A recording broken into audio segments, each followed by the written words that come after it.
পিশাচ বা শয়তান যদি তোমাকে ডাকে, তুমি কখনোই এই ডাক ফেরাতে পারবে না, কারণ পিশাচ আর শয়তানের মতো ছলনাময়ী এই পৃথিবীতে আর কেউই নেই। হ্যালো বন্ধুরা, তো আজকে আমরা তোমাদের শোনাবো masterpiece horror movie the wailing. রহস্যে লুকানো এই মুভির শেষে টুইস্ট দেখে তুমি চমকেই যাবে। চলো আজকের গল্প শুরু করা যাক। ঘটনা শুরু হয় জিগুং নামে এক পুলিশ অফিসারকে নিয়ে। পুলিশ অফিসার হলো, সে ছিল সাদাসিধে ধরনের মানুষ। তার পরিবার ছিল তার মা, তার স্ত্রী এবং তার মেয়ে হিজং। একদিন ভোরবেলা তার মোবাইলে একটি কল আসে, পাশের গ্রামে একটি খুন হয়েছে। দেরি না করে দ্রুত সে ঘটনাস্থলে পৌঁছায়। যে দেখে সে তো এক মারাত্মক খুন, একজন নয় দুইজন, রক্তে ভেজা পুরো ঘর। একবার দুইবার নয়, পরপর 20 বার ছুরিকাঘাত করে তাদেরকে খুন করা হয়েছে। সবচেয়ে অবাক করার বিষয়, খুনি কিন্তু পালিয়ে যায়নি, ঘটনাস্থলেই বসেছিল। তার চোখ ছিল রক্তে ভেজা, তার সারা শরীরে ছিল ঘা, মুখ থেকে লালা ঝরছিল। মোট কথা, খুনিকে দেখে এক ভয়ঙ্কর পিশাচ মনে হচ্ছিল এবং সবাই অবাক হয়ে যাচ্ছিল খুন করে সে কেন পালিয়ে যায়নি। সবাই খুব চিন্তায় পড়ে যায়, কারণ এই ঘটনা প্রথম নয়। বিগত কয়েকদিন ধরে গ্রাম জুড়ে এমন ঘটনা ঘটে বারবার। পুলিশ অফিসার জংগু এবং তার সহকর্মী সাং যখন এসব ব্যাপার নিয়ে কথা বলছিল, তখনই হঠাৎ করে পুলিশ স্টেশনে বিদ্যুৎ চলে যায়। ঝড় বৃষ্টির রাত ছিল, হঠাৎ করে বিদ্যুৎ চমকায় এবং তারা দেখে পুলিশ স্টেশনের দরজার সামনে বিভৎস এক মহিলা দাঁড়িয়ে আছে। তাকে দেখতে পিশাচিনীর মতো লাগছিল। ভয়ে দুজনেই চিৎকার করে ওঠে। সাং পরে যদিও বাহিরে যেয়ে এই মহিলাকে আর খুঁজে পায়নি। পরের দিন রাতে তারা খবর পায় একটি বাড়িতে আগুনের দুর্ঘটনা ঘটেছে। জং সেখানে পৌঁছে দেখে যার বাড়ি আগুনে পড়েছিল সে সেখানে উপস্থিত ছিল। মূলত সে নিজেই নাকি তার বাড়িতে আগুন দিয়েছে। জঙ্গু সেখানে উপস্থিত হয়ে দেখলো তার আচরণ ছিল ভয়ানক। সে যাকে পাচ্ছে তাকেই কামড়ে ধরছে। জঙ্গু কয়েকটা কামড় খেয়েছে। জঙ্গু অবাক হয়ে তাদের দিকে তাকিয়ে আছে। মহিলার চোখ লাল, তার গায়ে ছিল ফুসকুড়ি। এর পরের সিনে দেখানো হয় গ্রামের একজন শিকারী টিয়ক জঙ্গলে যায় শিকার করতে, কিন্তু হঠাৎই তার পা পিছলে সে জঙ্গলের নিচে পড়ে যায়। সে কিছুক্ষণ অজ্ঞান ছিল। জ্ঞান ফেরার পর সে যা দেখে তা দেখে সে ভয়ে আটকে ওঠে।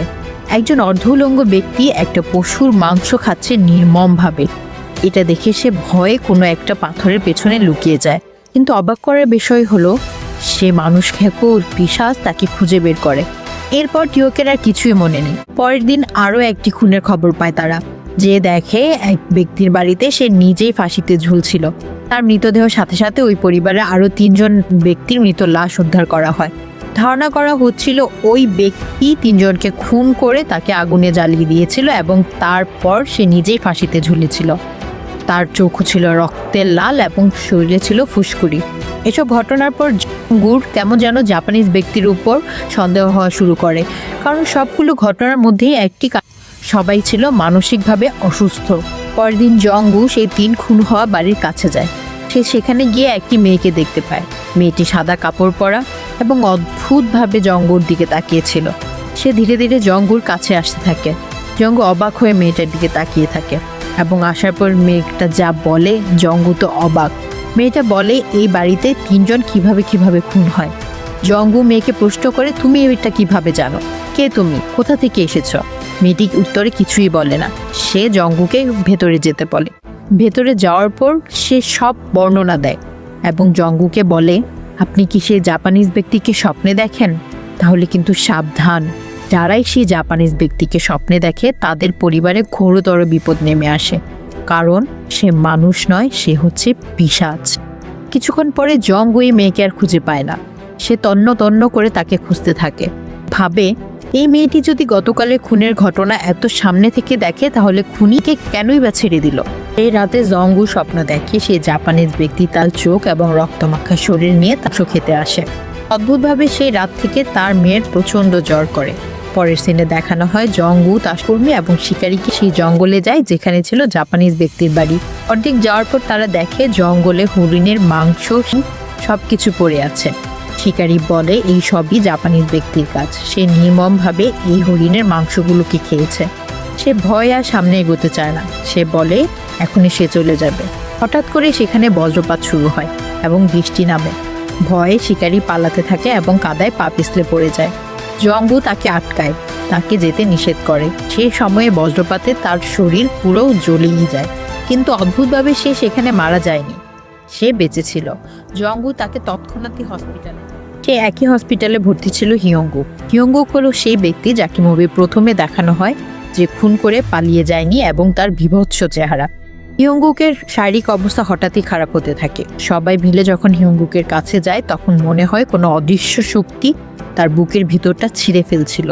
তার হাড় বুকের ভিতর থেকে বের হয়ে যাচ্ছিল, নাক মুখ দিয়ে গোড় করে রক্ত পড়ছিল। সে মারা যায়। পরের দিন জংগু এবং সাংবক মিলে সিদ্ধান্ত নেয় তারা সেই জাপানিজ ব্যক্তির বাড়িতে যাবে। তারা সাথে করে এমন একজনকে নেয় যে জাপানিজ ভাষা ভালো করেই জানতো। তারা যে দেখে একটি জীর্ণশীর্ণ বাড়ি, সেখানে দুটি মাত্র রুম। জাপানিজ ব্যক্তি তখন বাড়িতে ছিলেন না, বাড়িতে একটি কুকুর বাঁধা ছিল।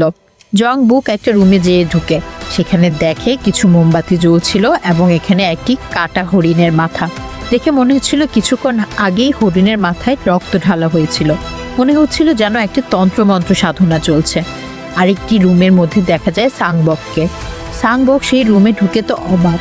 সে সেখানে দেখতে পায় না হলেও শত শত ছবি এই গ্রামের মানুষের, যারা নির্মমভাবে খুন হয়েছে, এবং প্রতিটি ছবির পেছনেই ছিল কোনো না কোনো বস্তু যা দিয়ে তাদেরকে কালো জাদু করা হয়েছিল। সাংবক এসব দেখে তো অবাক হয়ে গিয়েছিল। সবচেয়ে আশ্চর্যজনক বিষয় ছিল সেখানে জংগুর মেয়ের একটি জুতা সে দেখতে পায়। এটি দেখে তার মাথায় যেন আকাশ ভেঙে পড়ে। এসব দেখতে দেখতেই কুকুরটি ছুটে তাদেরকে আক্রমণ করতে আসে। ঠিক সেই সময়ে জাপানিজ ব্যক্তি বাড়িতে পৌঁছায়। তাদেরকে সে দেখে বিশেষ কিছু বলে না, তারা সেই ঘটনাস্থল ত্যাগ করে। গাড়িতে আসতে আসতে জংগু সাংবককে জিজ্ঞেস করে তার কি হয়েছে, সে কেন এমন চুপ হয়ে গিয়েছে। সাংবক তখন তার মেয়ের জুতা দেখায় এবং সে বলে জাপানিজ ব্যক্তি আসলে এমন কিছু করছে যাতে গ্রামের মানুষরা এভাবে মারা যাচ্ছে। সবকিছু শুনে জংগু অস্থির হয়ে বাড়িতে পৌঁছায়, যে তার মেয়েকে জিজ্ঞেস করে তার হারানো জুতাটি কোথায়।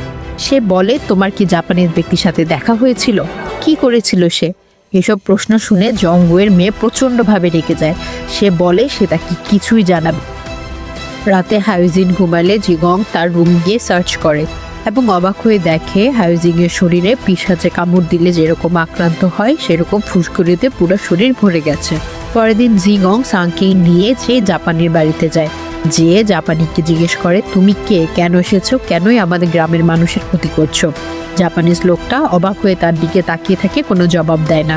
এক সময় জিগং রাগে ক্ষোভে একটি কুড়াল নিয়ে তার রুমে যেয়ে সব কিছু কেটে ফেলে, এমনকি হরিণের মাথাটাও সে নষ্ট করে দেয়, সব মূর্তি ধ্বংস করে দেয়। এতে করে কুকুরটা ক্ষিপ্ত হয়ে জিগংকে আক্রমণ করতে যায় এবং এক পর্যায়ে জিগং তার হাতের কুড়াল দিয়ে কুকুরটাকে মেরে ফেলে। জিগং প্রচণ্ড রেগে যায় এবং জাপানিজ ব্যক্তিকে বলে কুকুরটার যে হাল করেছে সে যদি এলাকা ছেড়ে না যায় তাহলে তাকেই খুন করা হবে। জাপানিজ ব্যক্তিটা কিছুই বলে না, অবাক হয়ে জিগংয়ের দিকে তাকিয়ে থাকে। জিগং পরের দিন সকালে অসুস্থ হলে জিগংয়ের ওয়াইফ হিজনকে প্রতিবেশী বাড়িতে দিয়ে তাকে ডক্টরের কাছে নিয়ে যায়। সেখান থেকে এসে তার অবাক হয়ে দেখে হিজং যে প্রতিবেশীর বাসায় ছিল তাকে ছুরি দিয়ে খুন করার চেষ্টা করছে। হিজনকে তৎক্ষণাৎ সেখান থেকে নিয়ে তাকে রক্ষা করার চেষ্টা করে। সেই জায়গায় পুলিশ আসে এবং সবাই বলে হিজনকে এখনই থানায় নিয়ে যেতে। অবস্থা খারাপ দেখে হিজংয়ের দাদি একটি তান্ত্রিককে খবর দেয়। তান্ত্রিক এসে বাড়িঘর ভালোভাবে খেয়াল করে বলে, তোমাদের বাড়িতে পিশাচের নজর পড়েছে। এক শক্তিশালী ভয়ঙ্কর প্রেতাত্মা তোমাদের সব কিছুকে ধ্বংস করে দিবে। তোমার মেয়েকে সে আর বাঁচতে দিবে না।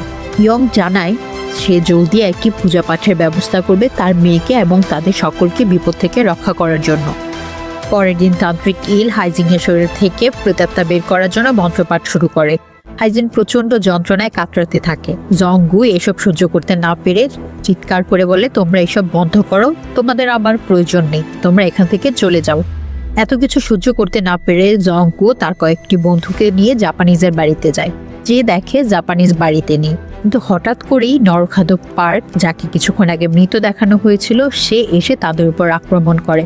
মনে হচ্ছিল কোনো পিশাচ রক্ত খাওয়ার জন্যই তাদের কাছে এসেছিল, তাদের কামড়ে খেয়ে ফেলতে যাচ্ছে। বড় বড় কুড়াল দিয়ে তার মাথায় আক্রমণ করা হচ্ছে, কিন্তু তারপরও সে মারা যাচ্ছে না। একটু দূরে জাপানিজ দাঁড়িয়েছিল। হঠাৎ করেই সেই পার্ক তার হাত পা মুচড়ে নাক দিয়ে রক্ত বের করে বুকের হাড় উঠে এসে মারা যায়। তাদের মধ্যে একজন জাপানিজকে দেখতে পায়। তারা দৌড়ে জাপানিজকে ধরার চেষ্টা করে, কিন্তু জাপানিজ দূরের পাহাড় থেকে লাফ দিয়ে নেয়। কিন্তু প্রশ্ন হলো, জাপানি যদি প্রেতাত্মাই হয় তাহলে সে পালালো কেন? জাপানিজ পাহাড় থেকে পড়ার সময় একটু দূরেই সেই সাদা পোশাক পরা মেয়েটি সবকিছু দেখছিল। জাপানিজ মেয়েটিকে দেখে ধাওয়া করে। ছিল তাদের মধ্যে সম্পর্ক। জংহু যখন তার বন্ধুদের নিয়ে ফিরছিল তখন তাদের গাড়িতে ভারী কিছু পড়ে। তারা দৌড়ে গাড়ি থেকে নেমে অবাক হয়ে দেখে জাপানিজ ব্যক্তিটি আধামরা হয়ে আছে তাদের গাড়ির ধাক্কায়। তারা ভয় পেয়ে যায়। তারা ভাবে, যাক, অবশেষে যখন মরল আর আশেপাশে যখন কেউ নেই তখন তাকে পাহাড় থেকেই ফেলে দিই। তখন সব বন্ধুরা মিলে তাকে পাহাড় থেকে ফেলে দিল। কিন্তু পুরো ঘটনাটাই সেই সাদা পোশাক পরা মেয়েটি অদ্ভুতভাবে তাকিয়ে তাকিয়ে দেখছিল। এবং সেই তান্ত্রিক ইয়ং, সে শুধু বলছিল, ইঁদুর গর্তে পড়েছে, ইঁদুর গর্তে পড়েছে। অন্য একই দৃশ্যে দেখানো হয় জাঙ্গু এসে সহকর্মী সাংবাদ, সে একইভাবে মানসিক স্থিতি হারিয়ে পিশাচের মতো তার স্ত্রী এবং মেয়েকে হত্যা করে। অন্যদিকে দেখা যায় সেই তান্ত্রিক ইল বারবার জাঙ্গুকে ফোন করছিল। জাঙ্গু ফোন না ধরায় সে তার বাড়ির কাছেই চলে আসে। বাড়ির কাছে চলে আসে হঠাৎ করেই তার নাক মুখ দিয়ে গলগল করে রক্ত বের হতে থাকে এবং সে দেখে সেই সাইডে দাঁড়িয়ে আছে সাদা পোশাক পরা মেয়েটি। মেয়েটি তাকে বলে, তুই এখানে কি করছিস, এখান থেকে চলে যা। এটা বলার সাথে সাথেই সে ভয় পেয়ে তার তন্ত্রমন্ত্রের সব জিনিসপত্র নিয়ে গ্রাম থেকে পালিয়ে যেতে চায়। কিন্তু পথিমধ্যেই তাকে সে অদ্ভুত কোনো জাদুর মাধ্যমে আটকে দেওয়া হয়। সে বাধ্য হয়ে আবার গ্রামে ফিরে আসে এবং আসার সময় সে জংকে ফোন দিয়ে বলে, জং, আমার ভুল হয়ে গেছে, তুমি এখনই তোমার বাড়িতে যাও, তোমার মেয়েকে, তোমার পরিবারকে রক্ষা করো। জঙ্গু বলে, কি হয়েছে? সে বলে, আমার মারাত্মক ভুল হয়ে গেছে। জাপান আসলে কোনো পিশাচ ছিল না। পিশাচ বলতে আমি ভুল করে ফেলেছি। পিশাচ ছিল সেই সাদা পোশাক পরা মেয়েটা। জঙ্গু বলে, কোন সাদা পোশাক পরা মেয়েটা? অল্প বয়সী যে মেয়েটা আমার খুনির বাড়িতে দেখা হয়েছিল? জঙ্গু তান্ত্রিকের কথা শুনে দৌড়ে বাড়িতে আসে। বাড়িতে এসে দেখে যা হওয়ার তাই হয়েছে, তার মেয়ে ঘরে নেই। সে পুরো বাড়ি তন্ন তন্ন করে খুঁজে, কিন্তু কোথাও তার মেয়ে নেই। সে খুঁজতে খুঁজতে রাস্তার ধারে আসলে দেখে সেই সাদা পোশাক পরা মেয়েটি তার পথ আটকে আছে। সে জঙ্গুকে বলে, তুমি কোথায় যাচ্ছ? সে বলে, আমার মেয়ে কোথায়? সে বলে, তুমি চিন্তা করো না, তোমার মেয়ে তোমার ঘরেই আছে, কিন্তু খবরদার তুমি ঘরে ফেরত যেও না, তাহলে তোমাদের ঘরে ঘোর অমঙ্গল হবে। কিন্তু জঙ্গু তার কথা বিশ্বাস করে না, সে ঘরে যেতে চায়। মেয়েটি বলে, তুমি কোনোভাবেই ঘরে যেতে পারবে না জঙ্গু, আমার কথা বিশ্বাস করো প্লিজ। কিন্তু জঙ্গু বলে, তুমি আমাকে কোনো মায়ে আর আটকাতে পারবে না, আমি জানি তুমি এক পিশাচিনী। এটা বলে জঙ্গু ঘরে যায়, কিন্তু যে দেখে তার মেয়ে মারাত্মকভাবে তার মা এবং দাদিকে খুন করেছে। রক্তে পুরো ঘর ভিজে গেছে, তাদের কামড়ে খেয়েছে সে। অন্য একটি সিনে দেখানো হয় স্যাম, যে জাপানিজ ভাষা জানতো, সে খুঁজতে খুঁজতে সে জাপানিজের ব্যক্তির কাছেই চলে যায়। তখন সে জাপানিজ ব্যক্তি একটি তন্ত্রমন্ত্র করছিল, যে জাপানিজ ব্যক্তিকে বলে, তুমি শুধু বলো তুমি কে, তুমি কি আসলে কোনো মানুষ নাকি কোনো তান্ত্রিক? তুমি শুধু এই কথা বলো, আমি জানার পর এখান থেকে চলে যাব, আর কোনোদিনও তোমার কাছে আসবো না। এ কথা শুনে জাপানিজ ব্যক্তি প্রচণ্ড হাসে। সে বলে, আমি যেতে দিলে তবেই না তুই যাবি? বলার পর সে বলে, তুই দেখতে চাস আমি আসলে কে? স্যাম বলে, হ্যাঁ, আমি দেখতে চাই। ধীরে ধীরে জাপানিজ ব্যক্তির চেহারা বিকৃত হতে থাকে। তার চোখ দুটি রক্তের মতো লাল হয়ে যায়, তার মুখ থেকে লালা পড়ে। সে এক ভয়ঙ্কর পিশাচ। স্যাম বুঝতে আর বাকি রইল না, আসলে পিশাচ সেই জাপানিজ ব্যক্তি। ছবি আবার নিয়ে যাওয়া হয় সেই তান্ত্রিকের কাছে।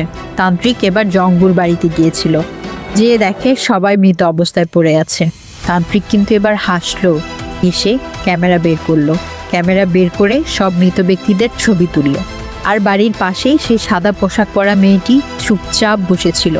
সে কাঁদছিল, কারণ সে কিছুই করতে পারেনি। তো বন্ধুরা, এবার বুঝতে পারলে তো কে ছিল পিশাচ? হ্যাঁ, জাপানিজ ব্যক্তিটি ছিল আসলে পিশাচ। সে মানুষের শরীরে ভর করে তাদের পরিবারের সবাইকে খুন করত। আর তার এই সাথে ছিল তান্ত্রিক ইল।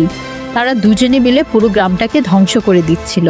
আর সেই সাদা পোশাক পরা মেয়েটা, সে কোনো অশুভ শক্তি নেই, সে একটি ভালো আত্মা ছিল। সে চাচ্ছিল তার গ্রামের মানুষকে রক্ষা করতে, কিন্তু তন্ত্রমন্ত্র আর তান্ত্রিকের কাছে সে গিয়েছিল।